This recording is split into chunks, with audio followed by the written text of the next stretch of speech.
Silence! It's time! It's time! It's time for another episode of the Drunk Dash Nerds podcast. Can you dig it, sucker? Grab a six-pack, sit back and prepare to laugh. It's Drunk Dash Nerds podcast. Grab a six-pack, sit back and prepare to laugh. It's Drunk Dash Nerds podcast. Grab a six-pack, sit back and prepare to laugh. It's Drunk Dash Nerds podcast. Grab a six-pack, sit back and prepare to laugh. It's Drunk Dash Nerds podcast. Sit back and get back and get back and get grab a six-pack, sit back and get back and get back and get grab a six-pack, sit back and get back and get back and get grab a six-pack, sit back and get back and get back and get grab a six-pack, sit back and prepare to laugh. It's Drunk Dash Nerds podcast. All right, guys, welcome to episode 51 of the Drunk Dash Nerds podcast. I am your host this week, Gingerboy, and I'm also joined by the regular two. I got the Jack of Hearts after a 2-week absence. Hey. Hi. Okay.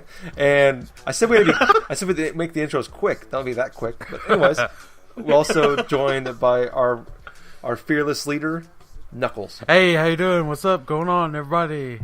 Good day. Good night. Yes. All right. See you. Episode's over. 51 out. Anniversary gone. Let's go. Episode 52 will be out tomorrow. 53 the day after that. We're going to do minute podcasts. We want to get to 100. Also, episode 51. Our anniversary, because we lost a week. Yep. Yes. Yay. Yeah, I do. I forgot to mention it, actually. We'll talk about this real quick. That Memorial Day weekend was actually the 1-year anniversary of when Knuckles and I recorded that prototype episode. I think came out like 22 and a half. It was roughly around mid-20s, I think. Yeah, I think it was 22 and a half, 23 and a half, whatever. And then I think it was 1 year ago last week that we the episode 1 was actually recorded. Yep. So, pretty crazy, guys. We've been doing this for a whole year. Yay. So hard to believe. And we keep doing this because the millions and millions of people that download this and podcast. by millions and millions, the 40. No, I want to do the. You're supposed to do the mankind thing after The Rock says millions and dozens. We have dozens of listeners. Dozens of people that listen to our show. Was that Knuckles or Jack? I couldn't tell. I'm kind of offended. Right. That wasn't of you. That was my Chicago I was trying accent. to offend you. That was not a very good Chicago accent. It sounded like a Louisiana accent. Okay, anyway. No, guys, but E3 happened this week, as everybody knows. So we're gonna go ahead and jump right into it. What we're gonna be doing is I took a crap ton of notes, and I'm gonna go through everything that happened at each of the big 5 press conferences: Microsoft, EA, Ubisoft, Sony, and Nintendo. And I'm gonna go through everything they talked about. And then after I say everything that they talked about, we're going to discuss it and things we liked, disliked, things of that nature. So I'm going to go ahead and get started with last and probably least Microsoft, or first and probably least Microsoft. They started off with a Call of Duty gameplay trailer. I think that game comes out November 4th. You talking about House of Cards, Yep. Advanced Warfare? Yes, House of Cards Advanced Warfare. What was it? It was House of Cards Halo Warfare. So true. Yes, I was gonna say Gears of House of Cards of Warfare, but okay. What's some Titanfall mixed in? Yeah. Oh, Yeah, Halo had mix in it too. I think prepared for House of Cards, Gears of Advanced Warfare Edition. Then they also announced a free DLC for Forza 5 and Forza Horizon 2 will be out on September 30th. We finally got some gameplay of Evolved, which I believe comes out October 21st. Assassin's Creed Unity, they announced 4-player co-op. It's going to take place during the French Revolution. That will be coming out on October 28th. We got a trailer for Dragon Age Inquisition. Not really much shown as far as gameplay goes. A lot of just CG stuff. Sunset Overdrive, we got a pretty funny trailer. I like the main character. They announced 8-player co-op, and it's actually surprisingly coming out October 28th. Yeah, looks pretty good. And then we got the Super Ultra Dead Rising 3 Arcade Remix Hyper Edition X Plus Alpha DLC for Dead Rising 3 that I believe came out today. It's basically just every freaking Street Fighter character, every Namco... Is it Namco or Capcom? Capcom, yeah. Capcom character ever invented will be in this DLC. I think it came out today as well. Then we got Dance Central Spotlight. It's going to be a digital-only release coming out this fall. Sounds like it's just going to be a DLC, kind of milk money out of you. Also announced Fable Legends, 4-player co-op was announced. One player plays as the villain, and the other 4 try to other 3 stop. What?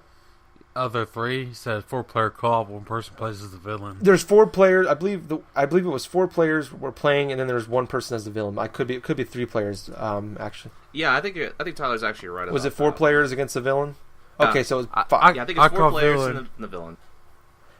All right, well, you can play by yourself because I won't be buying that game. And then, if it's good, I might play it. Yeah, you have to buy Xbox One first. Yeah. Yeah, that's true. Project Spark, they showed some more level building. Is that game actually out? Yeah, you could. It is out? It's on the Xbox One and Windows 8. It's basically if you're familiar with the Forge mode from Halo. Yeah. Yeah, it's basically that. But from the ground up. Like, there was this Linkin Park video made out of that. That sounds horrible. Wow. Then they announced Conker's going to be in the game from the Conker games from the 64. That's pretty cool. Then we got a first indie title or showing of Ori and the Blind Forest. It was just kind of a quick little gameplay trailer. They didn't really say much more about it. Looks like Child of Light, kind of with you have a huge creature that helps you out through the game. Then we had the big announcement, Halo Master Chief Collection. Comes out November 11th. It has Halo 1 through 4. Knuckles is happy. It's $60. I believe it said it has all of the maps unedited. From 1 through 4. Yeah, from what I've heard, and this, I'm not sure if this came directly from the E3 press conference, but for the Master Chief Collection, I think they're going to be making, like, if you're playing on a Halo 2 map, you're going to have Halo 2 settings. If you play on a Halo 3 map, Halo 3 settings, blah, blah, blah. Oh, that's cool. Move on. Okay. Then it comes with, you can play, when the Halo 5 beta comes out, you can play it, it'll be on the Master Chief Collection. Then the creators of Limbo announced their new game, Inside. It comes out early 2015. Kind of the same style as Limbo, 2D with some 3D background. They also announced that over 100 indie games were in development for Xbox One. Then we had a teaser trailer for Rise of the Tomb Raider, the sequel to Tomb Raider, obviously. Then we also got some gameplay footage of Witcher 3. That's coming early 2015. Phantom Dust it looks like a fighting game. I don't know. It was like a 30-second teaser trailer, just 2 guys in business suits fighting on the street. It looked like I was assuming it was a fighting game. Then we got some more gameplay footage for the Division coming. It's coming 2015. Scalebound was announced as an Xbox One exclusive. It's by Platinum Games, who made the Metal Gear Rising game last year, and they made Bayonetta as well. And it looks like a hack and slash, but you can also ride a dragon. It looked kind of cool. But it was just no gameplay, teaser trailer, probably early in development. And then they ended off, they announced Crackdown 3 will be an Xbox One exclusive, obviously, and that's in the works. But no gameplay shown on that one either. So, guys, what do you think of the Microsoft Well, I thought it was press pretty conference? good We'll start overall. with Jackie. Obviously it was a bit better than what they presented with last year, with something like that, where they focused too much upon entertainment aspects. I mean, right from the get-go, I think it was like, Phil Spencer, I think it was, that just clearly said it and stuff, we're all about the gamer, we're all about games and stuff like that, and they just announced game after game after game that would, that appealed to, a wide variety, wide diversity, people. So you had things like Project Spar, the Halo Anniversary, the Halo Collection thing. I'm really excited for that. And also with the Crackdown and stuff like that, I do like the original. I'm hyped about the third one, even though I have not seen even though there was no gameplay and stuff like that. But I felt that it was pretty damn good, and I felt that was pretty much one of the best, better conference things of that show. But anyway, that's pretty much what I think. So Knuckles, what do you think, buddy? I like Jack said, like Jack said, they focused on the games, game after game. But what I was really upset about was that there's no console announcement for the next gen. Oh, I know, right? Yeah, it's like I was really hoping for the Xbox 2. Oh, that'd been awesome. Yeah, but What they once kept going backwards though? It was like Xbox Zero. Like they just do the anti-Sony thing, and every one they just go down a number. The Xbox Alpha. Xbox -2. yeah, but no. All jokes aside, they turned it around from that horrendous PR fest of last year's E3, Yep. where this time they pandered to the audience, like everything worked out. Still, though, I think they might have been lacking compared to the other press conferences. Yeah, in terms of like, I agree. Like they did lack in terms of like say like releases for the rest of this year, but 2015 is looking a bit more like a positive. I think. I mean, they're gonna obviously have the Halo collection stuff released this year because they need some sort of big thing for the Halo. Yeah, fans they need and stuff, they but, need to pander their yeah. one to their Halo fans, but what I was expecting is maybe dip off of Halo, like, cause that's all I hear about. There is a Sunset Overdrive, and then the Division, which is Ubisoft, and then Crackdown 3. I was kind of expecting maybe more originality. Like you got 3. Right. What they announced 3 or 4 big IPs for them. Yeah. But I Yes. feel like they could have been a couple more going in with it. New IPs. New would be IPs, great. yes. But then again, well, yeah. Speaking of like, real quick, like, sorry. the Division, that's Ubisoft, and it's not a platform specific. Yeah, it's game. gonna be on both. Yeah, it's gonna be. I think it's gonna be on 360 and PS3 as well. I'm not sure about that. Yes, but Microsoft needed some more console specific IPs. Yeah, that's kind of what I felt was. I think Microsoft is in better shape for the fall than Sony, but I felt like from this they announced, I believe, 6 exclusives. But I mean, we had Forza Horizon 2 coming out in September, Sunset Overdrive in October. They have Halo Collection in November. But that's really, I mean, then we have Scalebound, which probably won't see that till 2016. Yeah. Crackdown's probably not 2016. But yeah, I agree with you guys. I mean, I felt like that they show a lot of big games and popular games, but they didn't like. But these are going to be games that are on both consoles. Like the Call of Duty thing was Call kind of Duty. silly. It's like every year they lead with Call of Duty. Yeah, they leave it. I feel like that. I feel like a lot of like the gamers that watch these press conferences like don't care about Call of Duty. Not anymore. They don't. Are they? Not that they don't care about it. It's more of that. They're more hyped for other things. Yeah. They want more than Call of Duty. I think it's kind of like what EA. I know I'm going to jump ahead with EA a little bit here, but EA showed like half of their press conference was sports games, and it's like you guys don't realize who the people that watch these things. The majority of them are people that want to see more than sports games. It's not. This isn't your casual audience that just buys the Call of Duties and the sports games. Don't watch these things. They probably don't know what E3 is. So I felt like from that standpoint, they could have just stood off that because that took up a good chunk of their time. Well, see, going off of that, that's where their money is, though. Yeah, I mean like that all is. those I hate to use this word, but gamers. Yeah, they're just gonna buy the Call of Duties and the Call of Duties and but if they're sports, but like, but if a majority of them aren't watching it, why would they bother That's very showing? true. Or at least spending as much time on it as they did. yeah, but which. If they're making the money, they're obviously doing something right. Yeah, that might be part of the deal to get the DLC early, for all I know. No, but I felt overall, as far as from my standpoint, the season update for NCAA or Madden. Yeah, I felt from my standpoint though, I am not outside of Sunset Overdrive. Nothing really, as far as the exclusives go. Sunset Overdrive is the only thing that intrigues me coming out this year from them. Excuse me. The indie titles like Ori and the Blind Forest and Inside are the 2 ones I'm looking forward to the most, and those are probably $15, $20 digital titles, and I'm not going to buy an Xbox One for a $50 game. Yeah, and more than likely, I mean, like Limbo is on Steam, so I wouldn't be doubt. surprised if that makes the PC as well.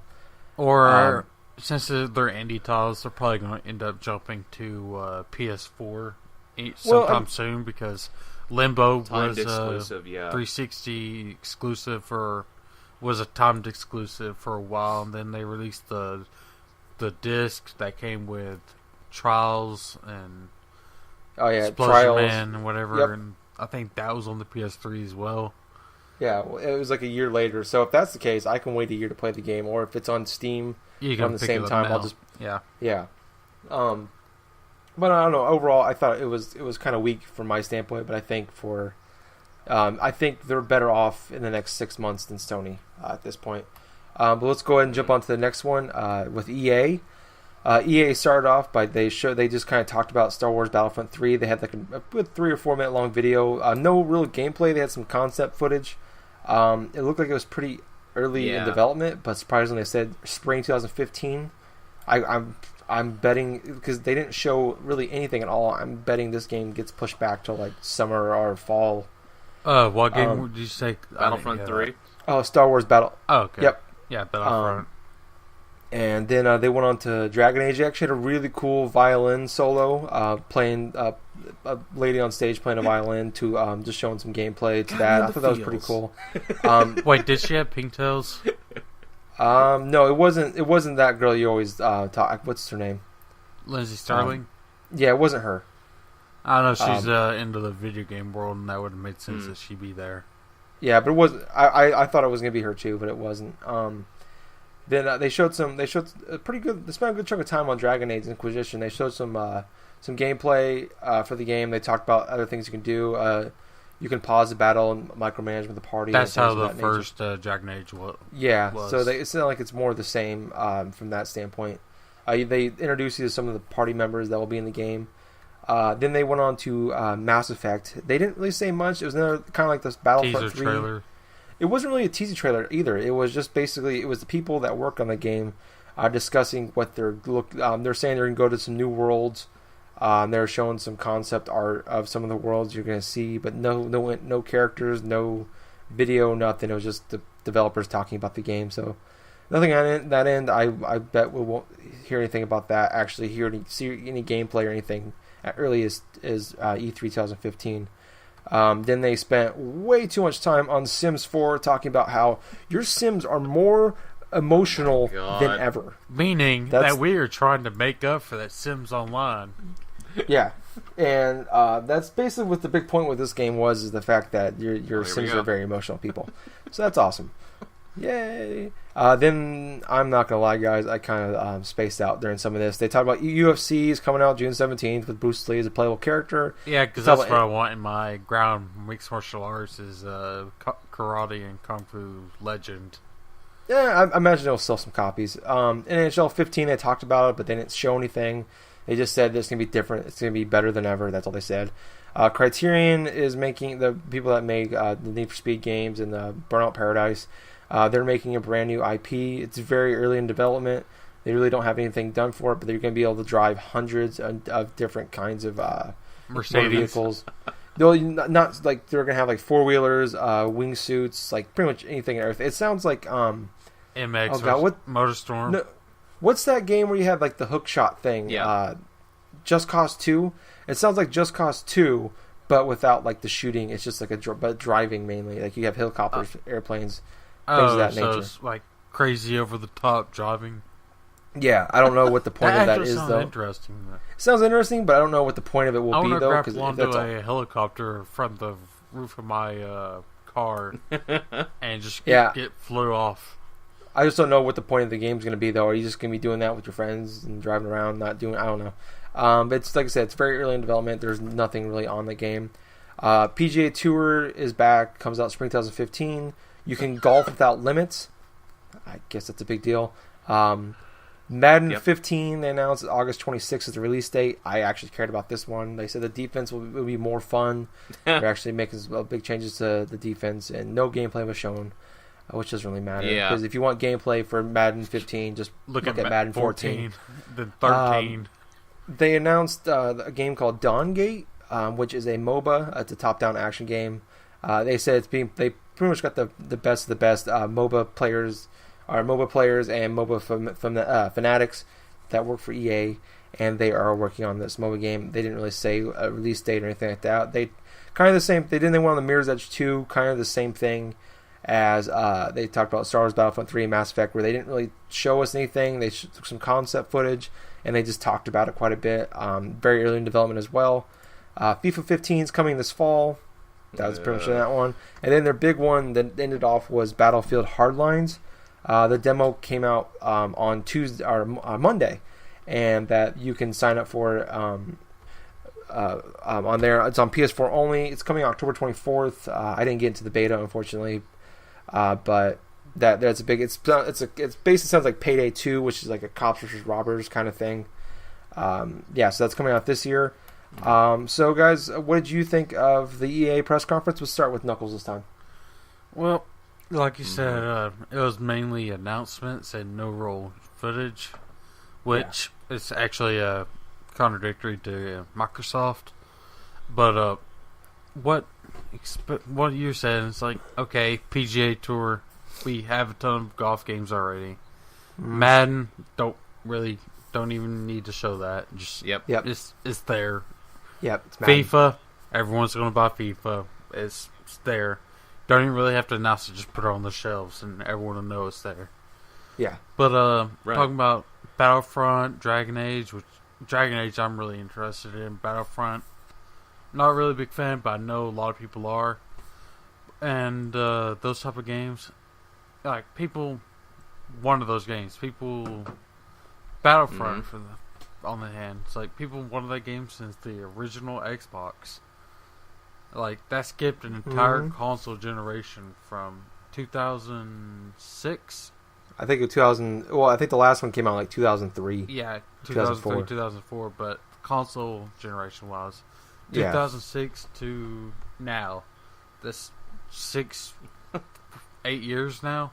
Yeah. That game's been gone for a long time. And the surprising part that they're calling it Battlefield 3 or Battlefront 3. They didn't say Battlefront 3. I'm just calling it that. It just said when they announced it, just said Star Wars Battlefront. So it looks like a reboot. Okay, I so just put 3 in there. Never mind. Just it's a reboot. Yeah. Because you can't go 8 years without a sequel and call it a reboot unless you're a movie. Yeah. Or Spider-Man. or Spider-Man. Even Spider-Man didn't do that. 5. You went 5. Yeah. I just lost my train of thought now. I'm thinking of that Spider-Man 3. God, that was a horrendous piece of shit. Yes. Do you want to jazz dance for no reason? You know the podcast? Yeah, but I'm pretty sure the audience won't care for it. I got you on video. It'll be They fun. can't see it. Are you screen capping this? I hope I you can. But give ideas. If I knew how, I would. Okay. But yeah, it's like E3 or EA, my bad, at E3. Like they basically did the giant tease. It was like, you know those games you want? We're making them. You're not going to hear anything about them. Yeah. Which, for probably about Mass Effect, probably about 2016 is probably when it's going to come out, if it comes out then. And basically, it's E3 or EA. God damn it! I hate E3. I really do. EA needs to change their name. You think that's confusing? Their big hashtag was at EA E3. I mean, God damn. EA, like, they're doing more of the same, but with Battlefield Hardlines, they're trying to make up for what Battlefield 4 ended up being. broken.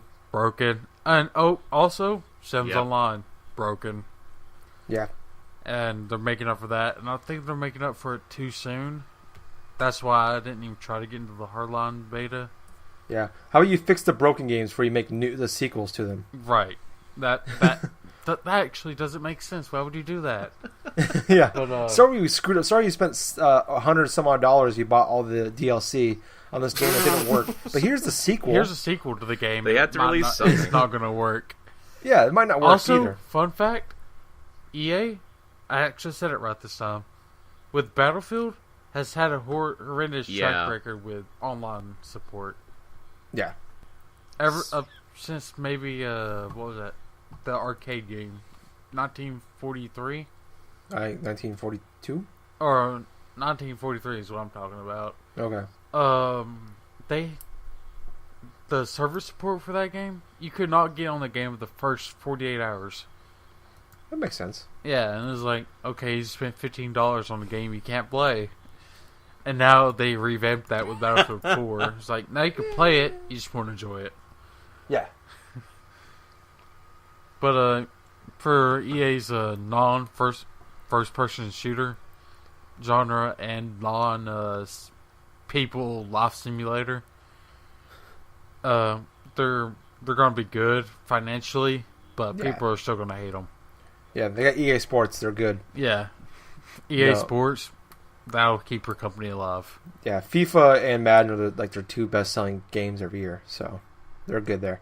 So, Jackie, what about you on this conference was just really just boring in terms of things that we've already have seen. Mm-hmm. We know there's going to be a FIFA. We know that there's going to be a Madden. We know like a lot of stuff that they're going to be trying to present to us, and it also didn't help matters. A lot of things were the CG type of cutscenes. So, hey, here's Mass Effect. You know, like kind of what Knuckles is saying. Hey, here's Mass Effect. You won't hear anything else about it until maybe next year. But the thing I liked the most about it was a little bit of the stuff on Mirror's Edge, because I am a huge fan of the original game, and I loved seeing some of the concept of like art and stuff like that. Because a lot of the main strengths about the game was the first-person perspective and how you could just do the whole like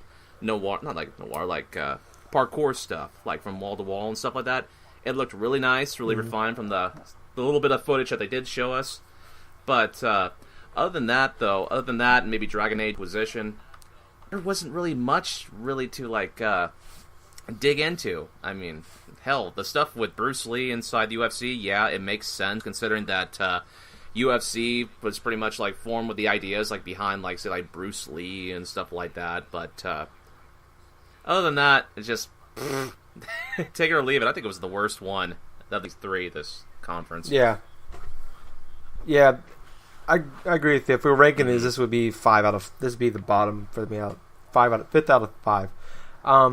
No, I understand why they discussed Star Wars Battlefront, Mass Effect, and Mirror's Edge. They didn't have much to show on them. You have to come out. You have to come out with something. Mm-hmm. Yeah, you gotta show them something. Nothing. It's better for us to like give like, hey guys, we're working on this. I mean, this is what's going on, and you know things that then just not to say anything about it at all. Like if they didn't have those, it would be not Mass Effect. It would be Dragon Age Inquisition, which we've already known a lot about. Yeah, the EA Sports, Madden, FIFA, and PGA, and Sims, Battlefield, which okay, the only one that's for me it's remotely interesting, Dragon Age. Yeah, and that's already had a ton of info based already out. Yeah, they've had a bunch of gameplay stuff on that one, but I know it's cool to see a little more of it. The way I kind of ranked these was like assignment level with these is how fast these went by, and I felt during the EA one it was only an hour, but it felt like 5. Yeah. Like, I kept checking. I was watching it on YouTube because I was at work during it. I kept looking at the time on it. I'm like, oh my god! That Battlefield Hardlines presentation, I saw little bits of it, and my god, that shit was boring. I mean, that's the worst thing you could possibly do when you're showcasing your game. Talk too long, don't show any footage, and then I'll just expect that, oh, hey, here's what you're going to do with this. I'm sorry we can't see it, but here's what it's going to look like. Yeah. You know?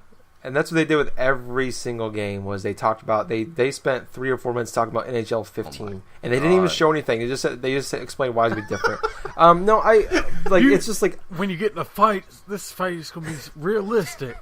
Yeah, it was more stick control. Now the noses will break. You know, when he push up against someone up against the freaking wall, you punch them in the face. You see a tooth pop out of the mouth. They put the fight nights. They put the fight night slow motion punching in the face in their games, in their NHL games. That'd be cool, actually.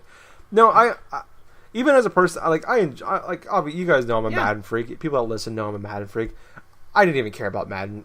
I don't care. Just tell me when it's coming out, and I'll go get it. Release it. Just put it. Tell me it's on the shelf. I'll go get it. Yeah, you just copy and paste it. I'll probably still buy it. Just put the new freaking roster update. That's all you want from the old wrestling games. The roster. That's what a lot of people like. Pretty much, yeah. But no, I felt like for outside of the Battlefront, Dragon Age was cool to kind of see. I did, like I said, I like the concert, the little concert they had there.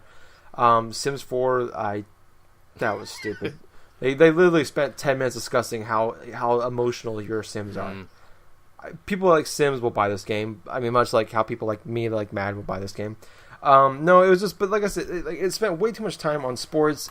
Kind of like what I said about Microsoft's, where they spent too much time on Call of Duty, on the games that people are just going to buy because it's that game they like. And they're probably not. Most of them aren't going to watch this press conference. Dawn Gate looks kind of interesting. I think it's going to be a free MOBA. That's kind of cool. But I don't know. They didn't say when it's coming out. Battlefield Hardlines. I couldn't play Battlefield 4 online, so I'm probably not going to buy Battlefield Hardlines. So overall, yeah. To be fair, you couldn't play Battlefield 4 online. Your console would not let you play. That's what I'm saying. I couldn't play it online, so I had no interest. I don't have much interest in buying. I might rent it, play the campaign. But overall, that was a horrible press conference, and I think we spent way too much time discussing it. So we can just move on. Next up was Ubisoft. Fuck it. Woo! But this one started off with Far Cry 4. I thought pretty great gameplay trailer. There's 2-player co-op in this one. Straight up storyline co-op. They didn't really say if this is going to be in the storyline. Or is it going to be like the Far Cry 3 where it's I don't know if it's going to be a separate. Well, that was 4-player and a separate. I don't know if it's. They didn't really say if it's going to be separate from the campaign. I don't ask for me. I ask for the listeners. Yeah, I honestly don't know. They didn't say on that end. But they showed a fun trailer. It's the first 6 minutes of the game, actually. And Troy Baker plays the voice of the villain in this one. It was a pretty cool intro. I mean, once again, Far Cry is gonna have another great villain. It was all cinematic, so nothing shown gameplay wise in that one. But they did show some more in the Sony one, so we'll talk about it more then. Then they came out with Just Dance 2015. Woohoo! And that's my game of the year. I almost fast forward, but I will say this: it's kind of a cool little change of what they're doing here. I mean, if you have a smartphone and a smart TV, which kind of sucks, you need to have both for this. You can actually have as many players as you want playing this game. It follows your emotions with you had your phone in your hand. So they actually had during the press conference 31 people dancing to the game because with the smartphone. So that's pretty cool. I mean, if you're at a party and things like that, instead of just 10 people watching 2 people dance, if you can all join in and there's the main people dancing, there's the background people dancing. I thought that was interesting. I'm not going to buy it. I'm not saying that at all. I just thought it was kind of a cool little thing they're doing because it looks like the Kinect is bombing. You can't really do much with it on the Wii U or the PS4 unless you have the camera. Not a lot of people have the camera on the PS4. So it's kind of a cool way to get people to keep investing in this game. The Division, we had some more gameplay footage. I had some streaming problem here, so I missed a chunk of it, but they showed some more gameplay of The Division. Still looked awesome. Then they announced The Crew will be coming out on November 11th. I still had streaming problems here, so I missed part of that as well. Then they showed Assassin's Creed Unity. It was kind of they showed a gameplay footage again for this one. Kind of the same thing with what you can do when you have 4-player co-op, and this one kind of same thing, but a different person they're trying to kill in this one. Pretty long one. They spent a lot of time on it. Looked interesting to me. Then they had Shape Up. It's an Xbox One exclusive using Kinect. Poor them. They didn't know what was happening to the Kinect when they were making this game. They showed 2 different games. It actually shows like you like in the camera, like the actual person, not showing the outline of you like some of the other games did. They showed like a DDR style game. They did like Eye of a Tiger like remix edition, and like people were dancing to that. Then they showed they had 2-player push up contest. That's all they showed on that one. And then a big game for me that I found was really interesting was Valiant Hearts: The Great War. It's a story about 4 soldiers and a dog during World War One. Look a lot like Child of Light is what I got out of this trailer they're showing, which is also made by Ubisoft. It comes out June 25th. And then they've ended it off with a kind of the whole time people were like, is this Ghost Recon? Is this Rainbow Six? They showed a pre-alpha gameplay to Rainbow Six Siege. It looks incredible. It has basically it showed it's 4 versus 4, and they went to this house, and one person one of them has one team has a hostage, and the other 4 have to get into the house, and either get the hostage out of the place or kill all the enemies in a certain amount of time. And it looks like it's very much based on you got to work together and everything. And actually in the video it shows at the end they're all boarded. The team that has the hostage is boarded up in this the basement, and the guy actually goes up above the floor above the basement and puts some C4 down, blows it up, drops down, kills the other two, gets the hostage and gets out of there. So it shows very good damage effects, at least from the pre-alpha. But that's all they showed. It was only an hour. They just kind of focused on like these big 6 or 7 games.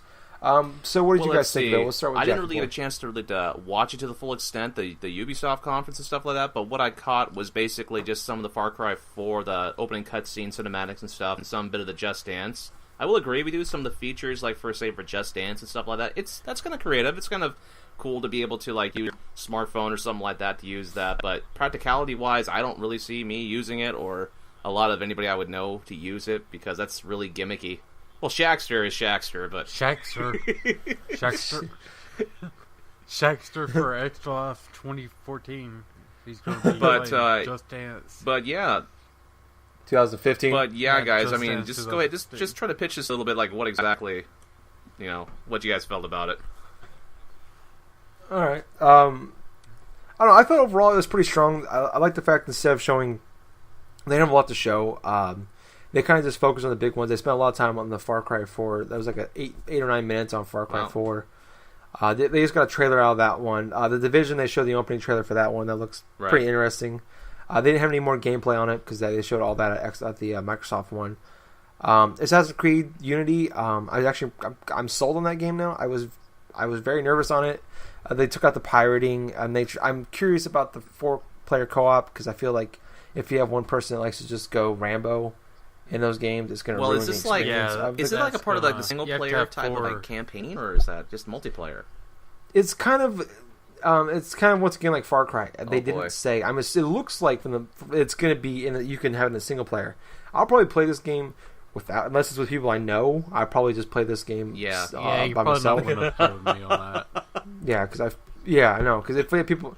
You'd actually probably prefer playing with me because I don't do the main stuff. I just run around and collect the collectibles.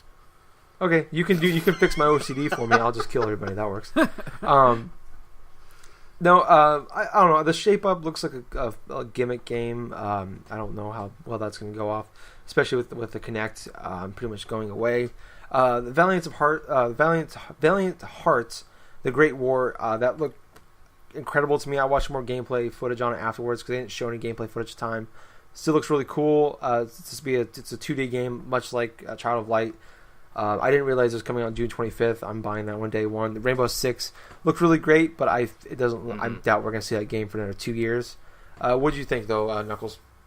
I'm really interested in Rainbow Six. I have been since Patriots was announced And canceled. Yeah, then The canceled. remnants of it And is. now this is what this is the remnants, and enjoyed watching the gameplay trailer, like just seeing how they were breaching and that little Spec Ops versus Spec Ops, what game type they had, or was it actual multiplayer? It was. It looks like it's gonna be 8-player multiplayer. Yeah, well, how team of bad guy or a team of crap. I think it's going to be like how Halo 4 did, where the multiplayer was supposed to be canon, and how basically in Halo 4 it was training. But in this one, it's supposed to be storyline based, where a team has gone rogue, and you're a Rainbow Six, and you're supposed to take down this team while the enemy team fortifies the area, and basically tries to stop Six, basically kill Six, or the Rainbow Six. And I enjoyed that. Thought the concept was great. Basically, if you played, I'm trying to think, what was that mode in Gears of Judgment where it was people versus people, and you basically had to fortify your areas? I don't know what game that is. That was in that was in Judgment. I forgot what it was, but it was basically Gears of War. Yeah, Gears of War Judgment. Yeah. Okay. People versus people, and you had to fortify your Horde area. mode. Horde mode. It was the modified version of Horde mode. Okay.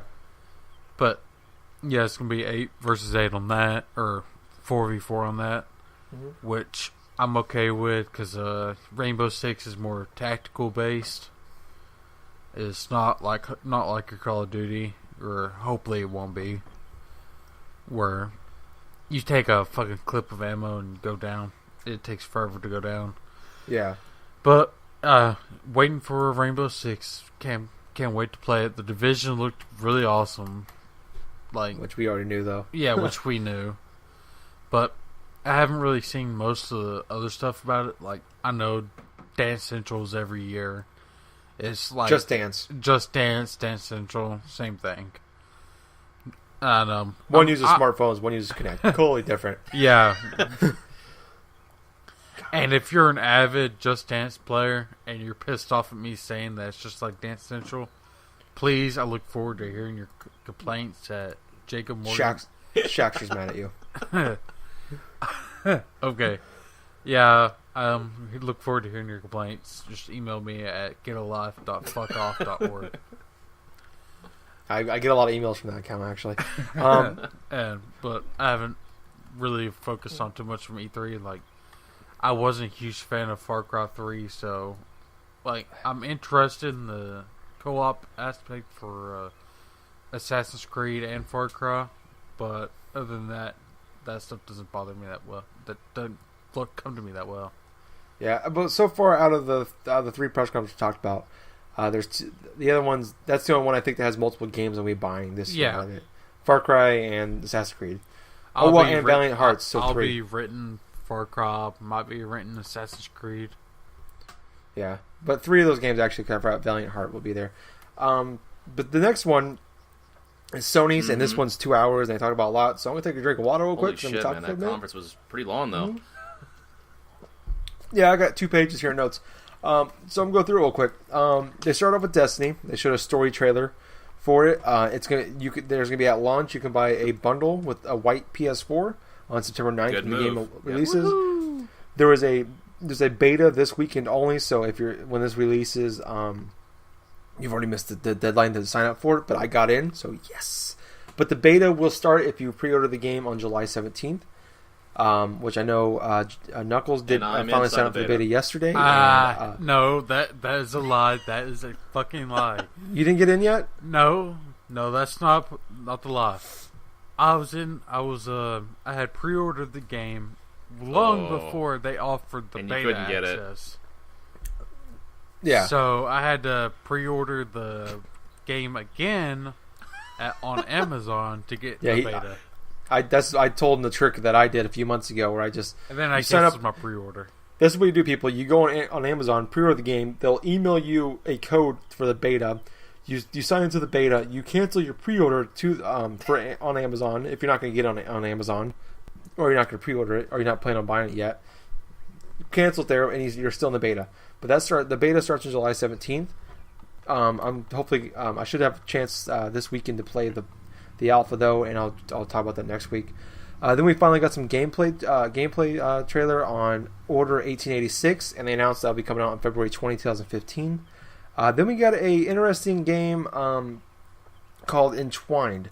I really don't know how to describe this game. It's like two dragons going through like a very weird, trippy world, and you're shooting stuff. Didn't really show a lot. Is it the one where it's like mixture of Monster Hunter with? No, that was the Platinum game. Guy has headphones and he's.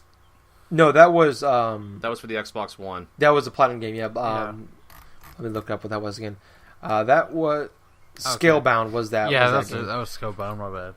Yeah, and then that actually they announced that came out on PS4. No, that's crazy. Now, so it came up like a few minutes after they announced that game. It was released on PS4, and it'll be out on Vita and PS3 later on this year. They announced the first Infamous Second Son DLC. It's called Infamous First Light. It's a standalone game, so you don't need Infamous Second Son, which works for me because I don't have the game anymore.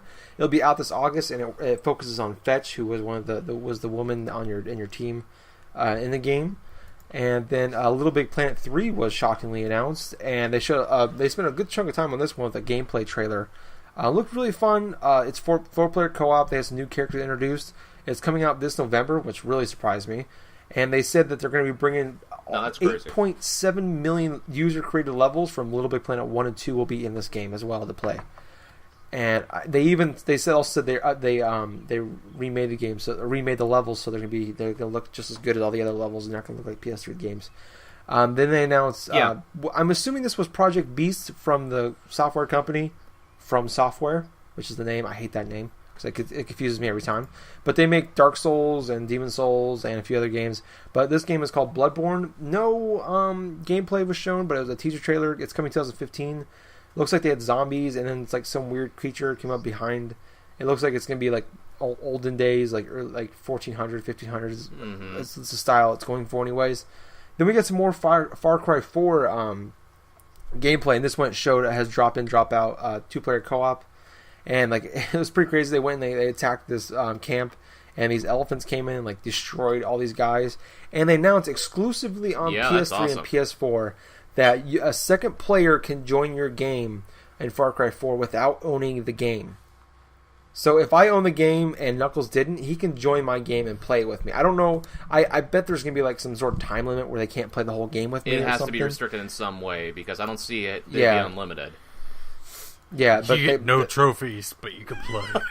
That's fine with me. I mean, if I could play a whole game like that, like if a buddy and I just got together and plan doing that, that'd be great if you don't care about trophies. Then we got Dead Island 2. No gameplay. There will be. It's a pretty funny trailer actually. Just a guy jogging down like it looked like a beach in L.A. Oh, so they're going more comical with it. Yeah, so it's very different from the first the teaser trailer we got from Dead Island 1. That Dead Island 1 trailer was sad. Yeah, and this one a little more. Looks a lot more crazy. Like more of the Saints Row more with of the it. Borderlands. I felt they were like Borderlands or Saints Row with it was more comedy. There'll be a 30-day exclusive beta coming on PS3 and PS4 and they're also going to have exclusive characters for PS4 and PS3. But no announcement on when a time frame when the game will be out. Then announced will be DLC for Diablo 3 on PS4 only and PS3 and PS4 only. Where some of the enemies in the game will be the clickers from the Last of Us video game. We got some more stuff on Battlefield Hardline. Just kind of talk about how the beta was up. Disney Infinity. There's going to be some exclusive characters coming to PS3 and PS4. Exclusive Marvel characters like Hulk and a few other ones were announced. Then we got some more Destiny. They announced there'll be some exclusive characters for PS3 and PS4, and there'll be a Mars mission exclusive for PS4 and PS3 as well. And then we had they announced that Paradox Studio is making several exclusive games for them, but they didn't show anything about that. And then Magicka 2 was first announced by Paradox. That was the first game announced by Paradox. I'm sorry. I don't know if you guys played Magicka 1. But it's a top-down kind of magic game. Basically, you can You just typed in like all kinds of crazy like spells and things. And you attack enemies that way. But they didn't give a release date on that one. But that's gonna be exclusive to PS4 and I think PS3. And they also announced that it was a really funny bit actually when they were showing all the letters they've been getting from people. And it was like I'd like to play. I'm 12 years old and my name is Alice. I'm a 12-year-old girl and I want to play some of these older games like Grim Fandango. It'd be great if we can play them again on the new consoles. And then it said at the end from Alice, age 10, but even though she said earlier age 12, then they like panned out and it was actually that was Tim awesome. Schafer holding the letter up, which I thought was pretty funny. And they announced that Grim Fandango will be getting a remaster, not an HD remake, but remastered, and be exclusive to PS3 and PS4. And I think they said later this year.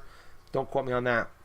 Then they also talked about Devolver Studio, who made Hotline Miami 1, is making, I think, like 25 titles or something like that are exclusive.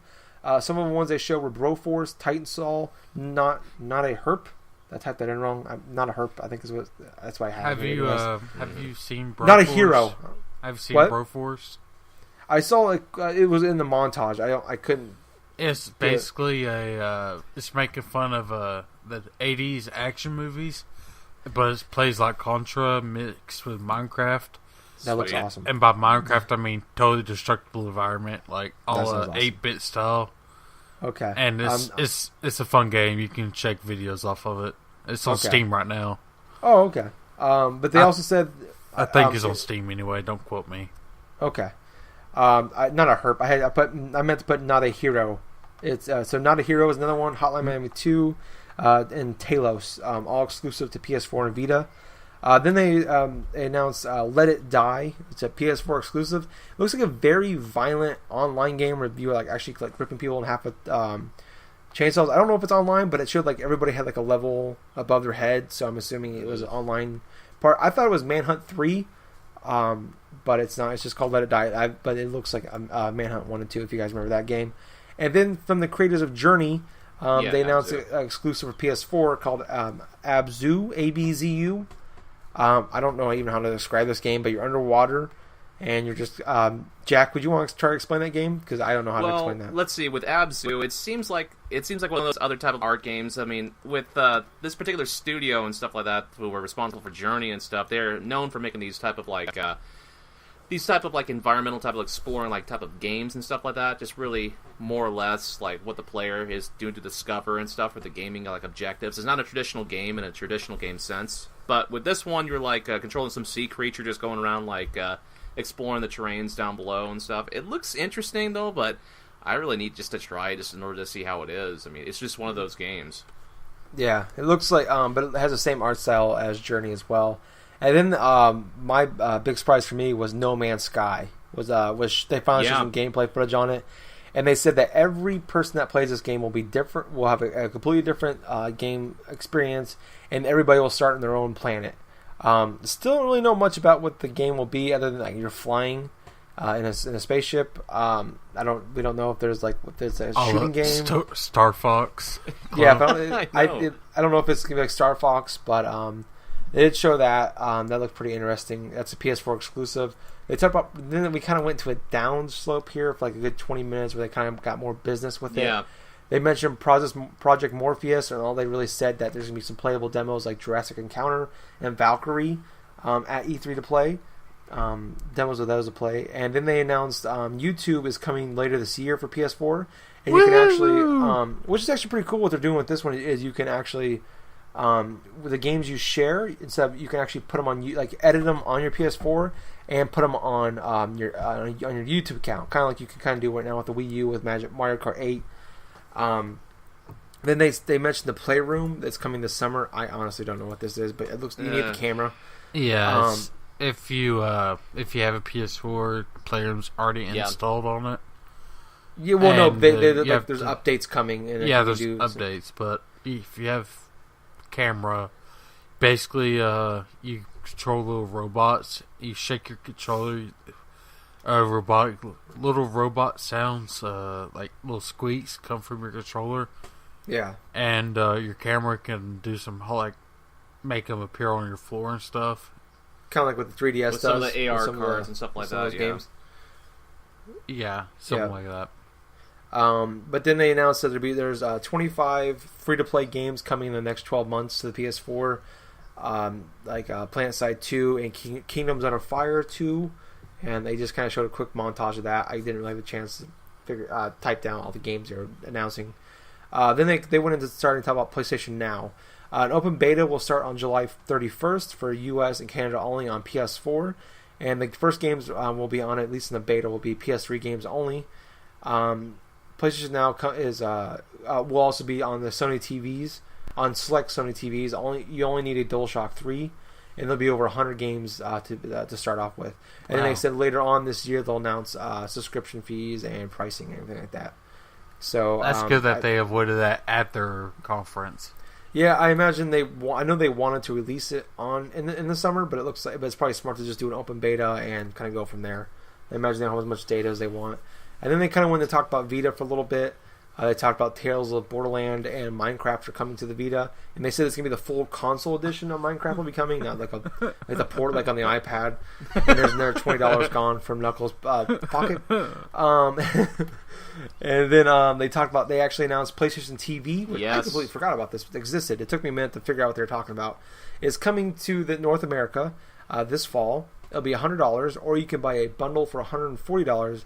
It comes with a DualShock 3, a download code for Lego Movie Game, Lego the movie, the game. The Lego movie game, based off the movie, based on the game, based on that little pieces that you played with your floor when you were a kid. Edition. And then Game of the Year edition. No, 8. Then it comes with an 8 gigabyte memory card and an HDMI cable.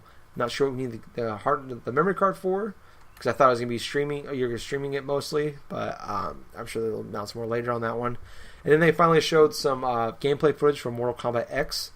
They showed some new characters. One of the characters is this big guy with a child on his back, and I'm just calling him Hodor. Hodor. Game of Thrones fans will get that joke, but he looks like Hodor. And then they announced Powers, which is a exclusive TV show to the PlayStation. Powers is based off a Marvel comic, I believe. Not sure if it's gonna be live action or animated. They didn't say for sure on that, but it said it should be coming sometime in December to the U.S. And the series will be free for all PlayStation Plus members, and the first episode will be free to anybody that owns a PS4, and I think PS3 as well. But if you don't have a PlayStation Plus membership, you'll buy the episodes piece by piece. Mm-hmm. And then they showed a teaser for the Ratchet and Clank the movie, and they also mentioned that Ratchet and Clank they're doing a completely remastering of the original Ratchet and Clank game. Both will be out. Sony's Taylor. Yeah. Both of these will be out the first half of 2015. So for the truth, oh God. Continue on. It is. Last of Us is coming to the PS4 on July 29th. They showed a Metal Gear Solid 5 Phantom Pain teaser trailer, and I had to go change my pants after that trailer. GTA 5 is coming this fall. Two PS4 and PS1. PS4 and PS1. PS4 and Xbox One. Yeah, we're maybe PS1. Releasing it for the It's like about 26 discs long. The Grand Theft Auto 5, the Unmastered Edition, will be coming to PlayStation 1 sometime next year. But they also said you can transfer all your online characters from PS3 and 360 onto the respective upgraded consoles. Yes, and someone said you might be able to upgrade it for $10 if you own the game. If you own the game digitally on PS3, Xbox 360. I don't know if that's true or not. That would be pretty cool.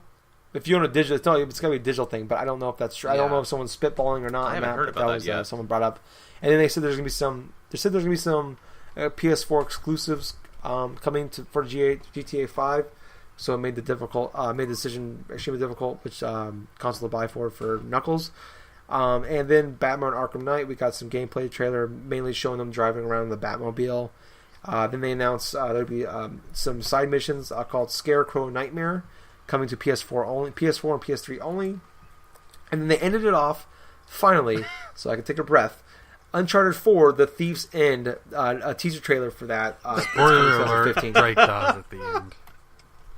It seems like they're going Metal Gear Solid. I'm thinking they're going Metal Gear Solid 5 with this.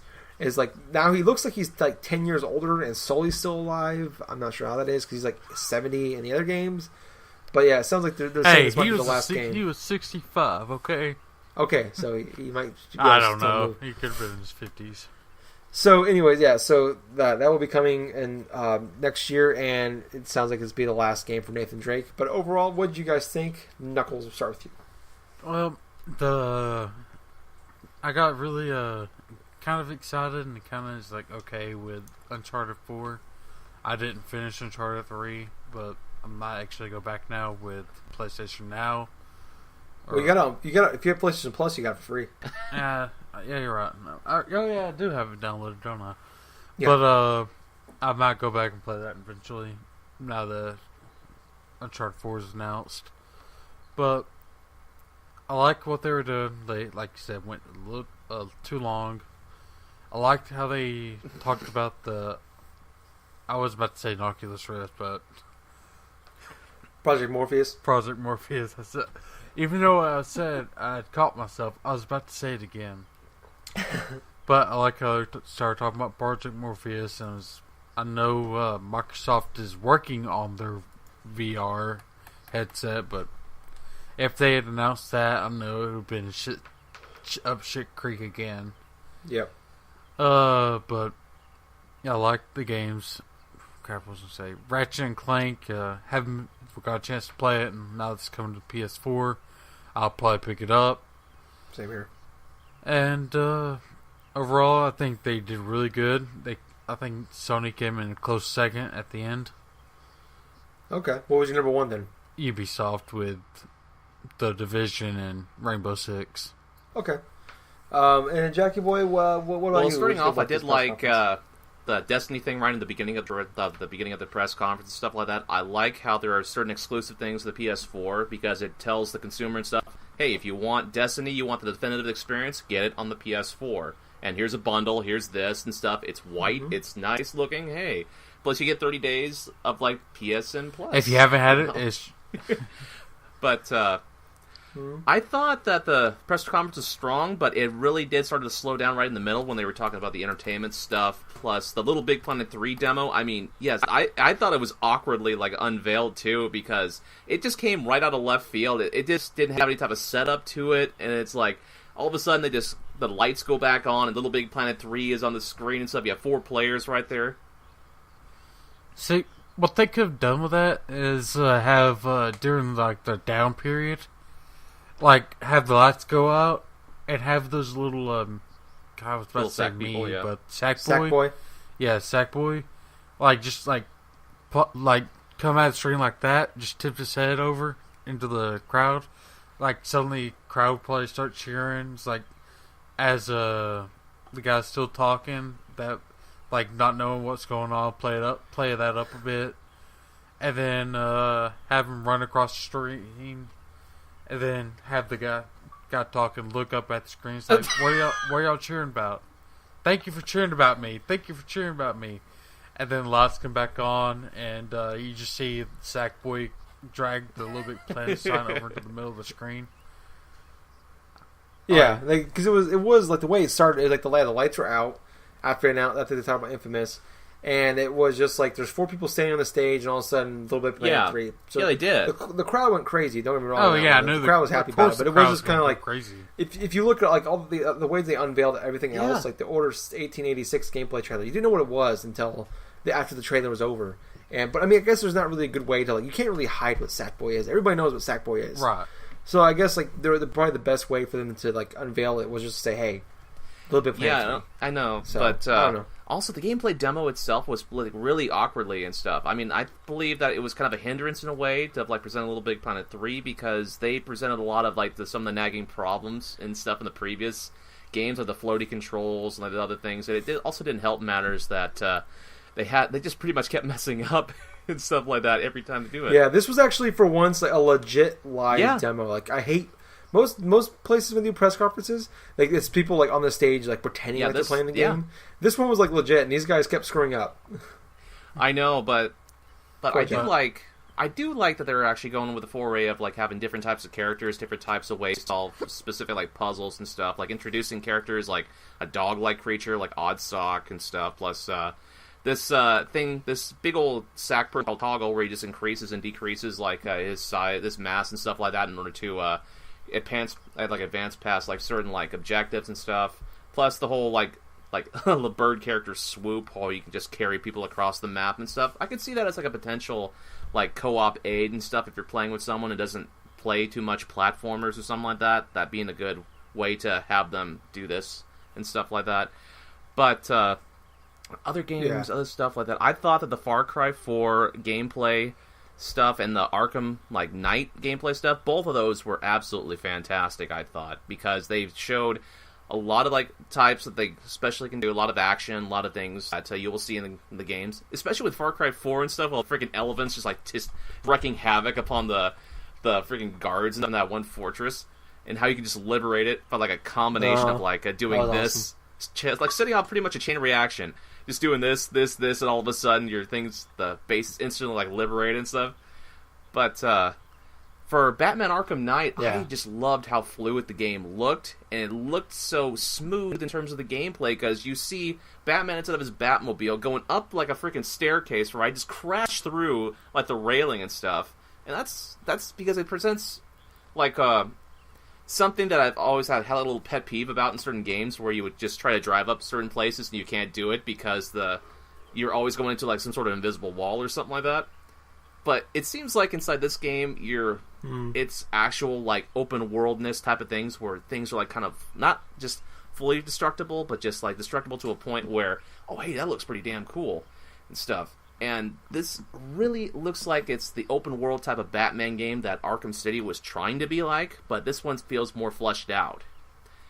But I did like the Uncharted 4 teaser trailer. I was highly expecting them to try to go with something related to Uncharted 4, like just to tip us off that this game is in development and stuff like that. We probably won't see anything on it maybe until E3 next year, maybe gameplay-wise, obviously.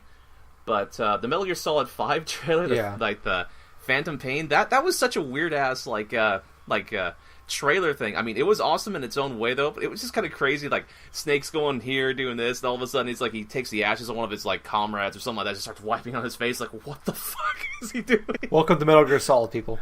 Yeah, exactly. Doesn't make any sense, but it's still awesome. I know. I think it's funny that I think like Gingerboy and I have played through the majority of the series of Metal Gear Solid, and we see something like that. It's like, what the fuck's he doing? And we don't even know what the hell's going on. I don't care. It's Snake. He can do whatever he wants. I don't care. Oh my god, I know. But I'm trying to think of what else happened here because there was like Snake. Snake, what the fuck are you doing, Snake? Those ashes don't belong there. Shut the fuck up, Donnie. Maybe it was Donnie it was in like in a Folgers can. Oh my god! Face. Oh fuck! Well, I'm doing this for Donnie. What made it that? What would have made that scene in like first that Metal Gear Solid 5 trailer is if a like big boss was actually trying to just like release the ashes and stuff like towards the ocean. All of a sudden, a gust of wind blew right into his face.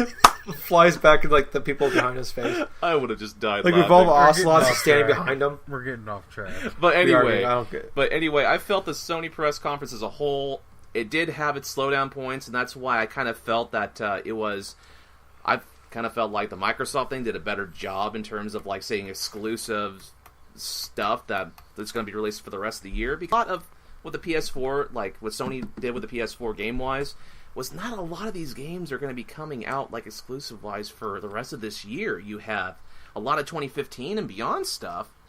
I mean, and some of the media stuff would be cool, but there really isn't all that much that you have to look forward to other than the third-party stuff like we generally have. Well, we're also in an age where first party really isn't a thing anymore. Yeah, and that's kind of the problem too, because in terms of that, it's like during the PS2 or what was it? Not PS2. The Super Nintendo, PlayStation era, where or not Super 64? Nintendo, 64 PlayStation era. It was no, going even further back. My bad. Nintendo, Sega. Nintendo and Sega, there both those companies. Mario, Sonic. Yeah, they both had definitive first-party content and stuff like that, which, hey, if you got this system, you get this exclusive first-party stuff. Sega was a bit more adult. You go, Sega was a bit more adult with all the Mario games. For Genesis. You got Mario, Legend of Zelda, and Super Nintendo had Doom. Super Nintendo did have its fair share of like stuff. It had a couple. Yeah, like, but the Sega had freaking Resident Evil.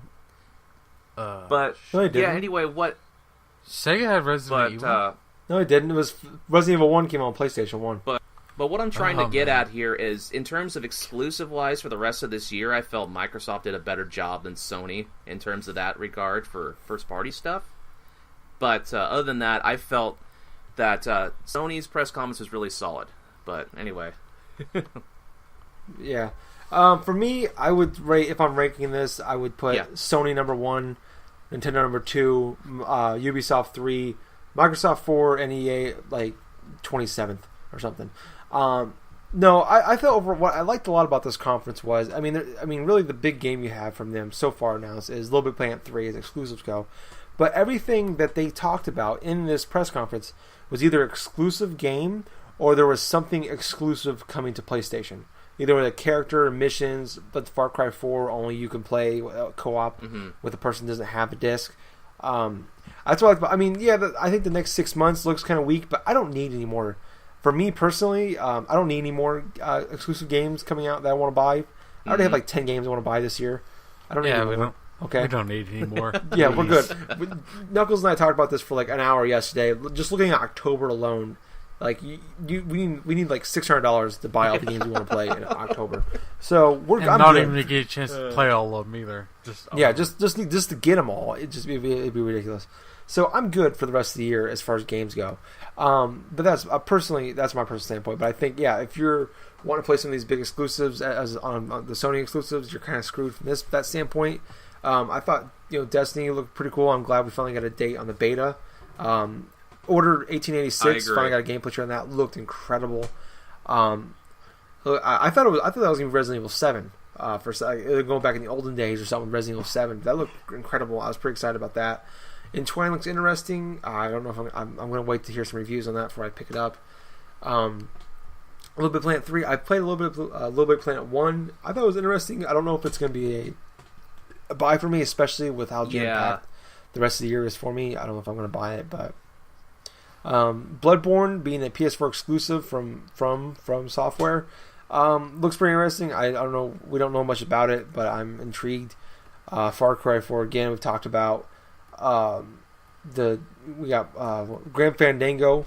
I missed the boat on that game because I was probably like 6 when that game came out. Yeah, our generation has missed that game. I've always heard so much about Grim Fandango, and now having a chance to play it, I love that chance now. Yeah, Abzu for the Crazy Journey. That I'm interested in that game. I was kind of upset we didn't get to hear anything about the Journey for PS4. I was hoping to hear about that. No Man's Sky. I was happy to see some gameplay, and I'm really happy. This game is being made by 4 people in a garage. Okay, and after that flood, I thought that game. I didn't know if we'd ever see that game. Game's really ambitious. I'll give it that. I'm really happy for those 4 guys.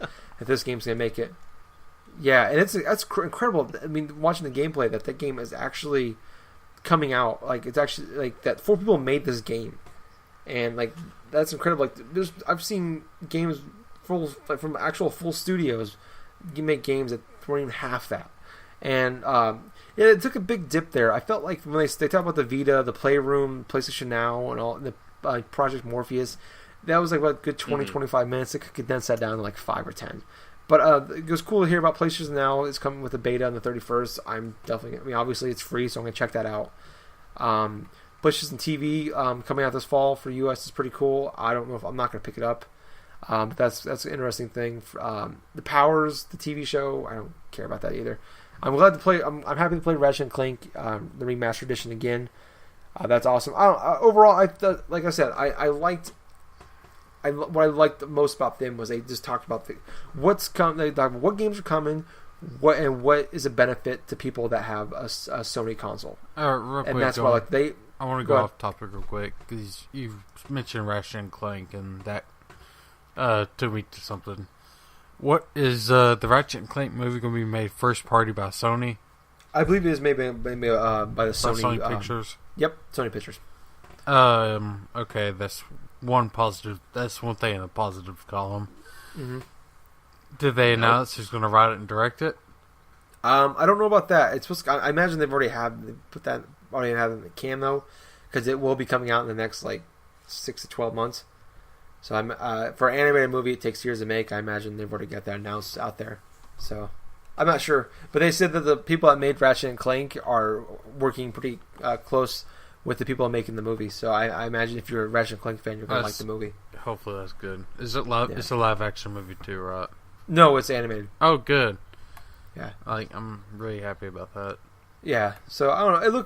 It was a quick teaser trailer. I don't know if it's gonna be Toy Story level, but it could be a fun little movie to watch. It could be God, what do you got?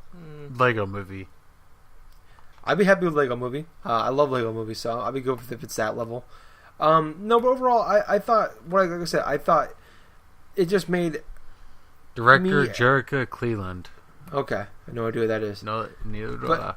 Any doubts I had of going with the PS4 over Xbox One, buying a PS4 before the Xbox One, they just crushed that for me because I feel the next 6 months looks kind of bleak from a Sony standpoint, exclusive standpoint, but the next 12 to 18 months just looks incredible for a PS4 owner. So I don't know. I feel I'm patient. I have a Wii U. I have a PS4. There's a lot of third-party games I can play. So I'm good on that standpoint. But let's go on to last, but certainly not least. Nintendo. They didn't have their big press conference. I'll be honest. You can just go ahead and skip me on this one. Yeah, I figured that. Because I imagine, I know Jackson, I'm about to say, he watched all 642 hours. It was a lot. See, we were supposed to record yesterday. But the thing about it was we didn't get a chance to record yesterday because Nintendo had so much content, not only with their digital press, like digital event, but with their treehouse, with their roundtables, with their Smash Invitational, that I freaking was so absorbed in it that, man. Which, we set a precedent to record, like, Gingerboy said, do you want to record Wednesday and do a normal episode and wait till everything comes out and then talk about it then on the next week? And Jack replied before I did, Wednesday. Because I fully thought that we were going to get everything on Wednesday up until that happened yesterday. And then we didn't hear from him at all Wednesday. It was my bad, and too. It's like, me and Gingerboy were just sitting there talking. It's like 10 p.m. now. It's like, alright. 2 hours. We sat there for 2 hours waiting for him. Not a word. Comes to find out this asshole is on Twitter live tweeting the damn thing. He couldn't been nice enough to open up a separate Facebook tab and check his messages. Oh, man. Yeah. So, like, by 10 o'clock, we were just shit-talking. As you should, because I was very... Nah, I was I joking know. about shit-talking, but we were kind of upset. We were not happy. Which we I had admit, shit to do. We didn't really want to record today. It actually kind of worked out in my favor, because I got to go to sleep early for once this week. Which I admit, that's awesome. my bad. Dick. Anyways, so Nintendo didn't have an actual press conference. They had one of the directs, and it started off with a fun robot. They had some like splicing of Robot Chicken style, with the claymation style, like funny little clips they had where like they're making fun of themselves. Like, oh, you're just gonna announce another Nintendo game or another Mario game, and then like Reggie came out and like killed the guy with a fireball, which is pretty awesome. And then like.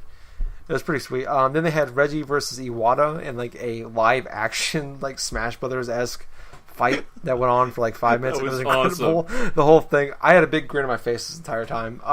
Then they went in. They started playing Smash Brothers. They announced that you can actually play as your Mii in the new Smash Brothers game. That sounds really cool. Yeah, so you can play as you can pick. You can either be a brawler, a sword fighter, or a gunner. And you can like customize the character the way you want. They also announced. Can you customize the moveset directly? Yes. I think So you pick the type of brawl you want. You pick the kind of guy you want: the brawler, sword fighter, or gunner. I'm just thinking now the wrestling games. Oh my god, yeah! Just have your me as a wrestling. The old hockey ones. Yeah, and then they announced that Reggie Fils-Aimé's Mii will be in the game, so that's cool. You can play as Reggie. Then they said that Smash Brothers 3DS. Has been pushed back till October 3rd, which is unfortunate. And then the Wii U version will still be coming out sometime this holiday season. So November, December is what I'm thinking. It has to. And then they finally announced that was it NPCs, Amiibo, which are little characters, like little statue characters that allow you to customize your character. So if you bought a Mario character, you can use them in Smash Brothers. You can actually level them up to level 50, and you can take them to other friend's house, and like all you gotta do is touch it to the gamepad, and you can play them up and level them, customize them to the way you want. There's gonna be a bunch of characters coming out this fall, and a bunch more later on down the line. You can also be able to use it for Mario Kart 8 and some other future titles like the next game, Yoshi's Woolly World, which is coming in 2015. We got a really cool long gameplay trailer. It's gonna have 2-player mode. It's a Yoshi 2D side scroller like a Super Mario Brothers. But everything is made of yarn. Mm-hmm. It looks visually incredible. I don't know how fun the gameplay will be. I imagine it's gonna be closer to a lot like Mario. But I thought visually that game, I might buy the game just based off its visuals. But that's coming 2015. Then we got Captain Toad Treasure Track, which I didn't realize. I talked to my buddy yesterday. He said that those are like side things in Super 3D Mario World. 3D World. But they're basically, it looks like, before I even knew this, I thought it would look like exactly like Super Mario 3D World, but on just very small levels, and it looks like they just kind of expanded upon that and made it a full game. We got another gameplay trailer on that. That's coming this holiday season. Then we got a little teaser trailer on Zelda U. They said it's coming in 2015. We got a little bit of gameplay where it showed the world, and I thought it looked much like the world looked a lot like Flower. Is the first thing I thought of when I saw the world that they were showing. Then we got a gameplay trailer of Pokemon Ruby and Sapphire, which is coming November 21st. Oh, you have to say right. Omega and Alpha Ruby, Sapphire. Alpha Sapphire.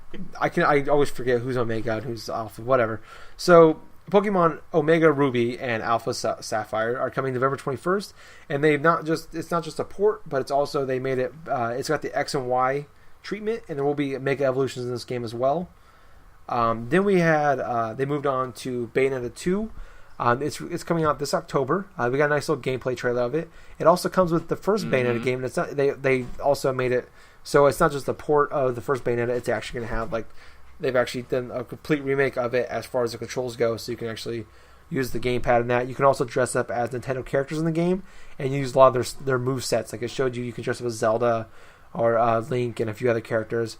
And then they moved on to Hyrule Warriors, which is made with the people that made Dynasty Warriors. It comes out this September 26th. They spent a lot of time in this game. They talked about they show some gameplay on it. There will be a co-op mode.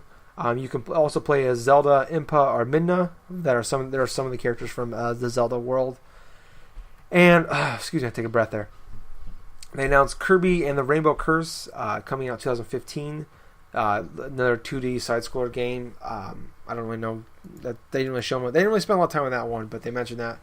And then they showed a video trailer or a teaser trailer for Xenoblade Chronicles. That'll be coming 2015. But I know later on they showed some actual gameplay footage on that one at the Treehouse. And a big surprise, they announced Mario Maker, which coming out 2015, which allows you to, like a Little Big Planet, where you can actually create levels and from the ground up make levels in the Mario game. And you can actually change. You can have the levels either look like 8-bit style, like the original Super Mario Brothers on the Nintendo, or you can have them look like the world can look like Mario 3D World, or not Mario 3D World, but like new Super Mario Brothers style. So you can actually change the graphics from that standpoint. And then they announced a new IP called Splatoon. It comes out 2015. It's a 4 versus 4 online game. I thought Sunset Overdrive almost was what it looked like. So you play as a squid that can change into a person, and when you're a squid, you shoot ink all over the field, and then you can kill people, kill the people you play against when you're a person, and you shoot paint at them and it kills them. And whoever at the end of the game has the most paint on the floor wins the game. Then they ended it off with Platuna from the Kid Icarus series will be a Smash Brothers character. So Knuckles, you don't care. Jack, what did you think? The digital event was really good in terms of presenting what we needed to, what Nintendo fans really needed to know and stuff. Is a lot of the games that are coming out for the rest of this year, plus a lot of the 2015 stuff. I think the Amiibo stuff, it's an interesting concept and stuff like that. I mean, I know for pricing wise and stuff like that, they're thinking about charging maybe $10 to $15 per little figure, which kind of compares to the Disney Infinity and type of Skylander type of figures. But I absolutely love the Zelda U unveil and stuff. That looked gorgeous. The first thing that I just thought about when I saw Link and stuff like that, just actually looking at the vast field, I thought Skyrim, because I felt AJ Numa was just talking a little bit about how you can go and just explore all the mountains that are right over there and stuff like that, and all these other various little things and stuff. Which gave me the impression, oh, hey, this is a more colorful, more variety type of form of maybe a looking type of world, maybe. But other than that, let's see, the Smash Bros. The unveilings and stuff like that for the Mii Fighter, that was interesting and stuff like that. I thought it was hilarious and stuff. The Robot Chicken sketches and the whole Reggie and Iwata fighting type of thing, that was just hilarious. Mm-hmm. Let's see. Other than that, they showed a little bit of the cinematics there for the Xenoblade Chronicles X, which it's pretty much a sequel for the original Xenoblade that was released on the Wii. And let's see, I'm trying to think of what else was unveiled here. There was actually Kirby Rainbow Curse, which was actually something that I was not expecting at all, because it's pretty much the spiritual successor to the original Kirby Canvas Curse, which released back in 2005 for the Nintendo DS. It's like you're using the Wii U gamepad in order to like get Kirby like advance him to like pass the stage and stuff like that, just to solve a little bit of like puzzles and stuff, do collectibles and all this other type of stuff. That looked really creative and fun. Yoshi's Woolly World and stuff like that, that looks pretty cool. I thought it looked pretty like nice, the whole aesthetic for the yarn and all this stuff. But obviously I like Pokemon like Omega Ruby and Alpha Sapphire because well, hey, in the X and Y style, which I've been heavily addicted to for the past year, plus the new unveilings and stuff for the new Mega Evolution Pokemon for like Sceptile and like Swampert and stuff like that. That's pretty cool. They even unveiled like another like Mega Evolution with Mega Sableye, which that's pretty cool as well. But I also spent a lot of time looking at the Nintendo Treehouse, searching out like a lot of the various gameplays and stuff. And a lot of the gameplay things for games like say like Xenoblade X and Monster Hunter 4 Ultimate, stuff like that. Ultimate, but Monster Hunter 4 for the 3DS. That game looks really fun in terms of that certain aspect. Let's see. I mean, there's just a whole bunch of information here that I've just been thinking about. Oh yeah, plus for Smash Bros. The unveiling of Pac-Man, that was pretty big right there. That's the Smash Bros. Roundtable. I mean, yeah, Mega Man. Yep. Pac-Man as a... You say Yes. Pac-Man? Yeah, he's gonna be in the new Smash Brothers game. Oh my god. Like Pac-Man and Mega Man were inside the Street Fighter X Tekken like a game, like at least about a few years ago. But Pac-Man, Mega Man, Mario, and Sonic being inside the same fighting game, that's just kind of crazy. I mean, honestly, yeah. I can imagine Pac-Man being more of a like Jigglypuff or Kirby character, but instead of like absorbing power and whatnot, Yeah. Kirby, it would be he eats you and then he throws you outside the room. I know. I saw Pac-Man stage, and it looks like a gigantic, like, arcade, like, kind of, like, game of actual Pac-Man and stuff like that, where you're just fighting in the stages, like, in the background and stuff, just advancing on platforms. And it kind of looks like his final smash is going to be, he's going to transform into a giant Pac-Man and just start trying to eat, like, thing like arcade style. Waka waka Exactly. waka waka. It's fucking bizarre, but it's hilarious. But, I felt, let's see, I felt that Microsoft, like, had, like, their best conference and stuff, but in overall, like, information, like, games that are going to be releasing for the rest of this year, and even certain parts of 2015, I felt Nintendo had a heavy presence. They absolutely were trending like crazy on Twitter, showing a lot of stuff on Twitch, I mean, Facebook, YouTube, you name the type of social media sites or something like that, Nintendo had some form of influence, and that's why I kind of feel that they were pretty much like had the best stuff to show pretty much at E3 as a whole. Because, I mean, I attest to the fact I missed a lot of... I didn't even, like, get back to record with you guys yesterday because there was so much information going on for, like a codename, like, what the hell was that? Like, codename, like, Steam? Codename Steam? Yeah, codename Steam and stuff for the 3DS and stuff like that. That looks interesting, too. But the fact of the matter is, over the past couple days, I mean... I have heard almost nothing about Microsoft, Ubisoft, EA, or even Sony in terms of their games and what they're supposed to be like presenting and stuff like that. No additional information throughout the whole show, whereas Nintendo has been boom, boom, boom, here's more games, here's this, here's gameplay, here's more developer roundtables. Oh hey, we're thinking about like the futures of Fire Emblem, Advance Wars and stuff like that. A 2D Metroid maybe. Star Fox was the biggest surprise. I think it was one of the bigger surprises of that. Because you see Miyamoto at the end of that digital event, and he's playing Star Fox, what looks like. In the background, it's all blurred out. It's like an alpha form of Star Fox. And he's using the gamepad and stuff like that. It just looks like, over the camera, he's like, oh... giving his face and stuff.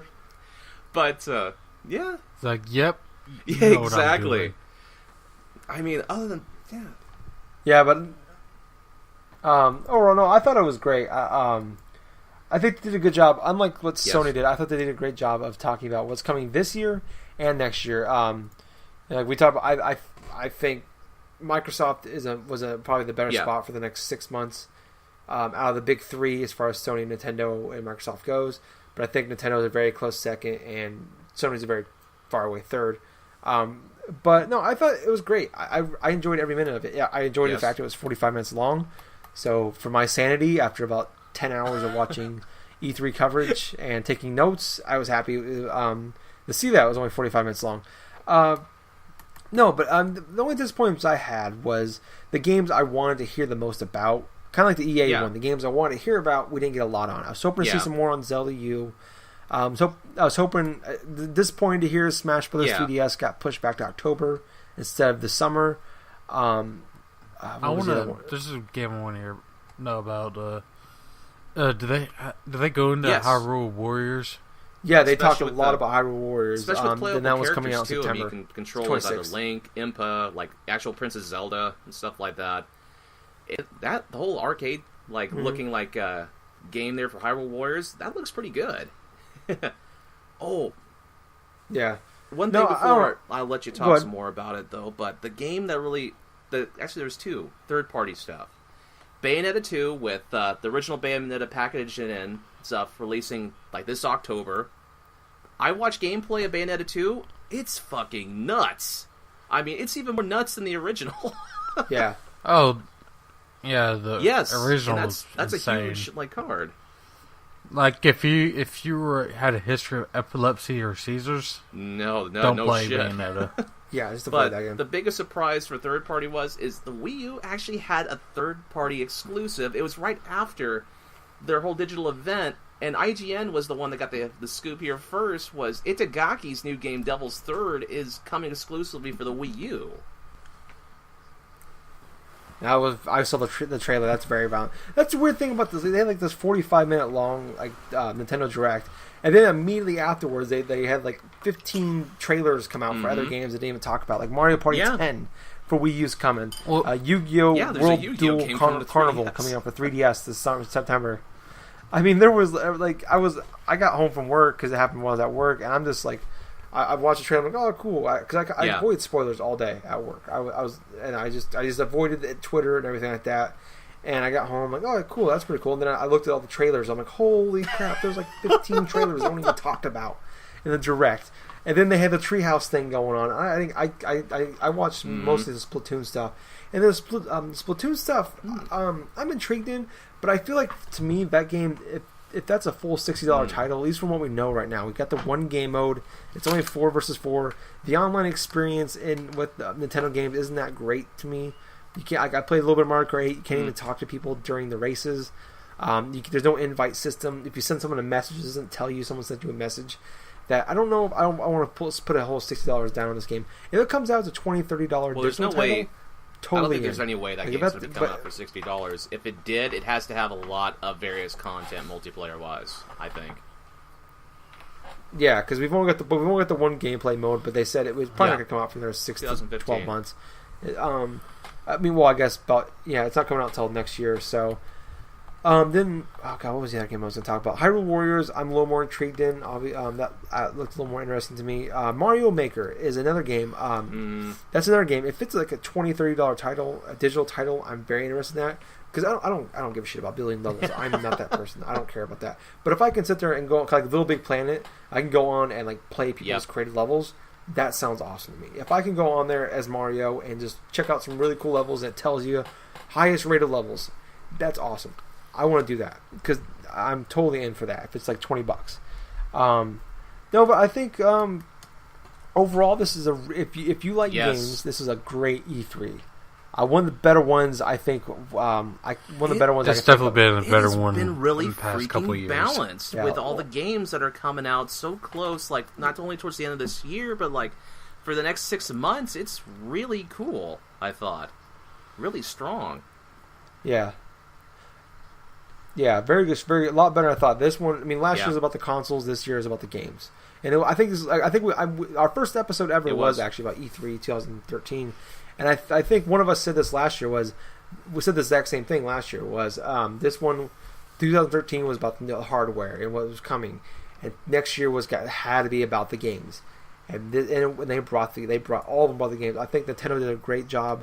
I don't know I'm not gonna sit there and say it saved the Wii U, but I think they're making monster strides. They're climbing back up that hill. I'm not saying they're gonna compete with the PS4 and the Xbox One, but they're at least going to be in the picture, and they'll be maybe a profitable system when it's all said and done. Well, which I can hope for. The thing we learned most about this E3 in particular and stuff like that is the Wii U itself, I mean, yes, it's had a lot of struggles for the past couple of years and stuff, but now it's starting to trickle a little bit more upwards and stream and stuff like that in terms of guarding interest, because you have the big name games that are like coming out, and even some that are like even still coming out now towards the end of this year. Mario Kart 8, that sold like over 1 point something million in its opening weekend. And the console sales went up almost 700%. And another big thing is they didn't just announce like even though I wanted to hear about the Smash Brothers, the Zeldas, and maybe a new Metroid, they had new IPs. Yep. And they didn't have big AAA third-party titles. Exactly. But they had some pretty well-known developers making third-party titles. And I think it's baby steps on the third-party stuff. If they can get... Platinum Games isn't a AAA studio, but they make pretty well-known games that sell very well. I agree. Bayonetta 1 sold over 1 million copies. Metal Gear Rising, I believe, sold 2 or 3 million copies. I mean, they make some well-known games that have very positive reviews. Right. And, like, the people that made Ninja Gaiden, like, they have their big game coming out. Another well-known studio, Xenoblade, whatever you want to call it, is another well-known franchise. So I think they're making a good strides forward on that end with third-party and with new IPs. Yeah. But, I mean, let's kind of go into what... we'll just try to do this real quick Okay. because we're over an hour and a half. Oh, wow. Let's go. What are some other games that weren't talked about at, like, just name a few that you're looking forward to, or your thoughts on, that weren't actually announced at the press conferences but were announced later on. We'll start with Knuckles. Yeah.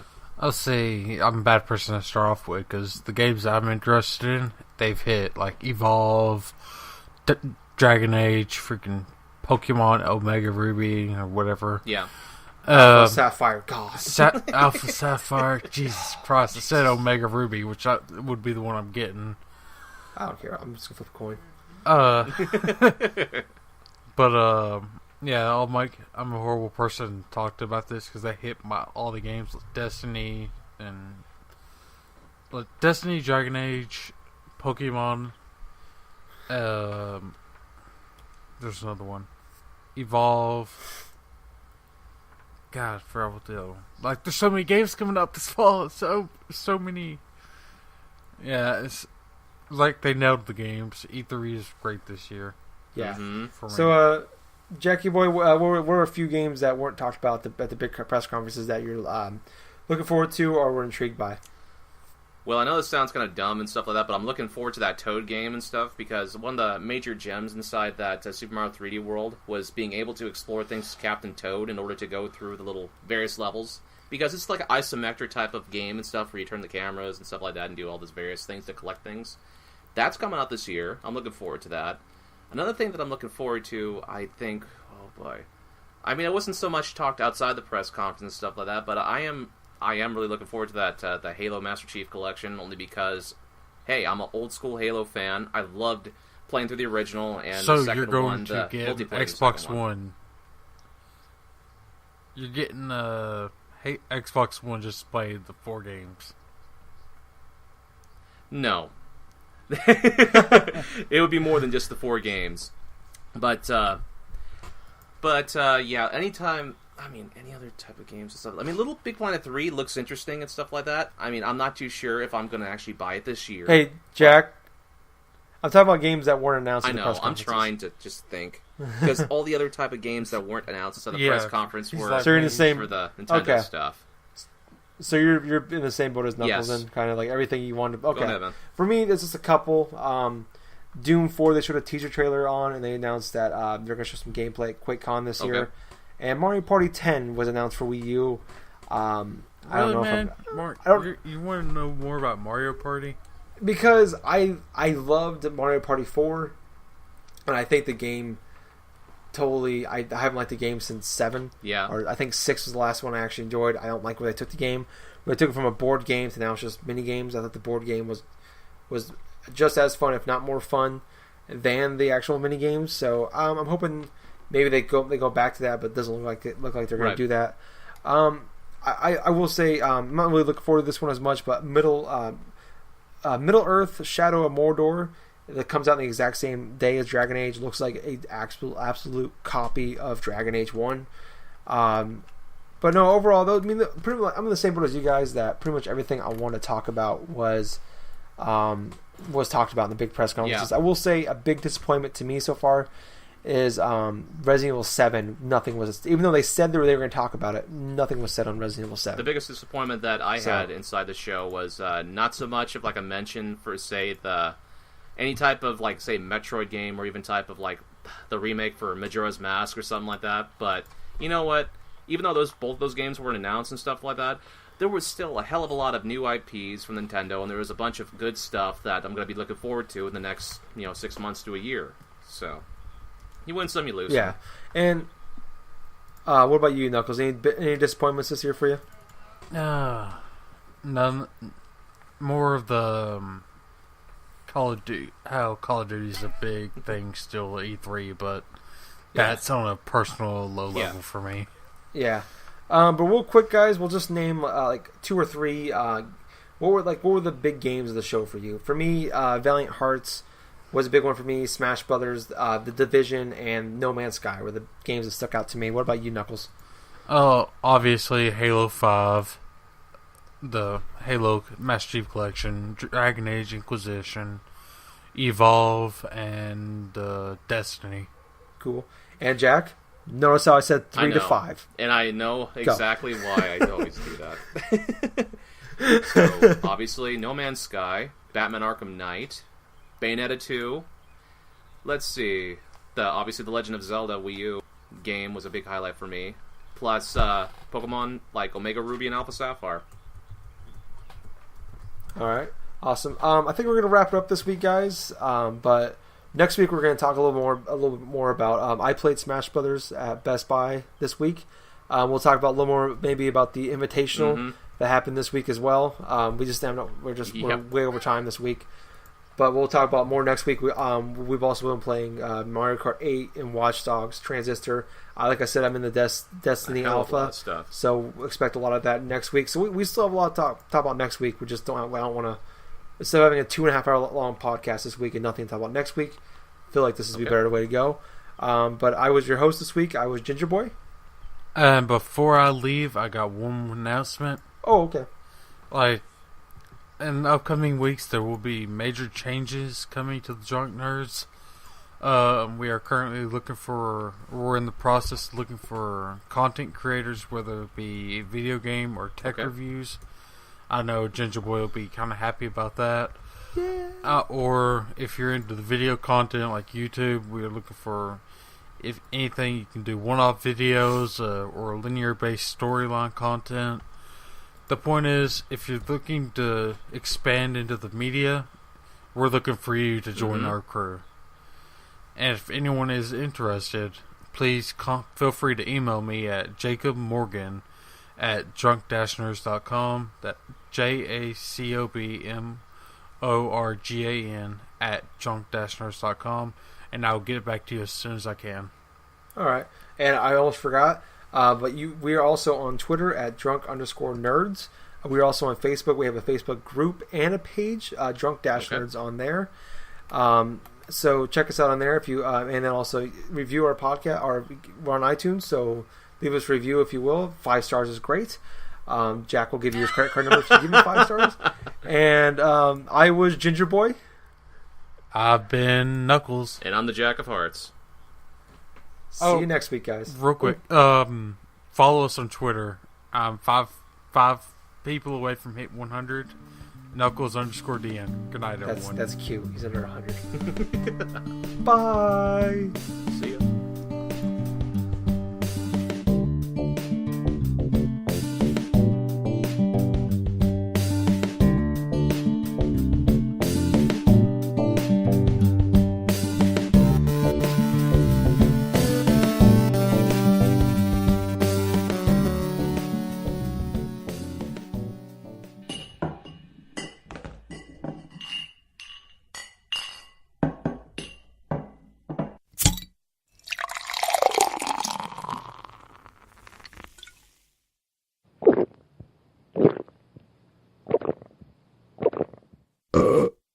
Excuse me. You too many beers there.